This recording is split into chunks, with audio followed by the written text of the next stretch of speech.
An automobile is the single most expensive item most of us own. Your house might cost more, but it's usually less expensive than a car because you get most of your money back from a house when you sell it. Western culture is a culture of automobiles, and most of us could not live the way we do without a car sitting in the driveway for every adult member of the family. Furthermore, our automobile defines who we are. It is the first important item many of us buy, and our place in society is broadcast for all to see by the type of car we drive. This is why many of us buy the most expensive car we can afford and will happily spend a year's earnings supported by a 60-month loan on a car. The monthly car payment is as much a part of the average worker's life as the daily commute. Few of us even consider living without one. Massive amounts of money are spent on advertising to take advantage of our tendency to derive our image from the car we drive. And if the advertisers can't convince at least 30 million Americans each year that the new models are the greatest thing, the entire US economy suffers. We are told our new car makes us sexy, young, exciting, smart, and irresistible to the opposite sex.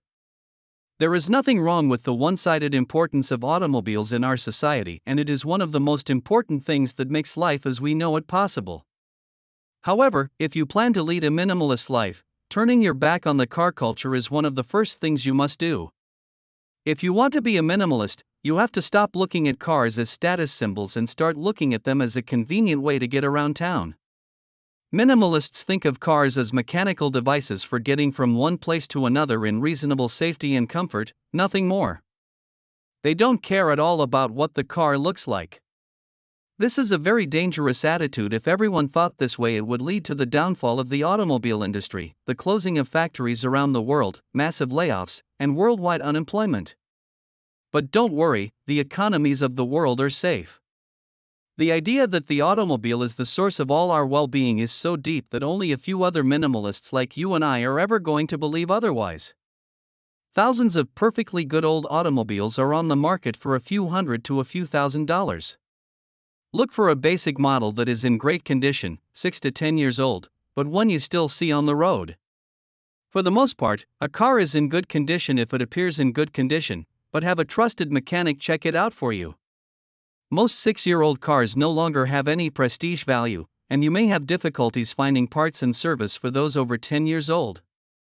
Your mechanic can advise you here as well.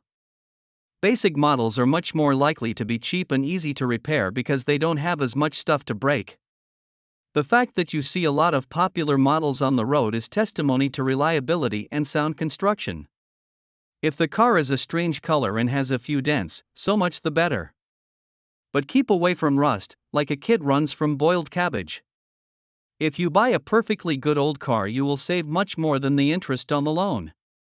In most states, you will save a fortune by purchasing only the minimum insurance required by law. Car theft has become very common in many places, but few thieves are interested in our good old car. Maintenance is also much cheaper for an old car, and it's easier to do it yourself if you're willing to do it. Like most of our minimalist principles, these basic rules of good old car ownership hold true no matter what your lifestyle is. By turning your back on the artificial status and symbolism of the new car cult and driving a good old car, you can make a huge increase in your real standard of living.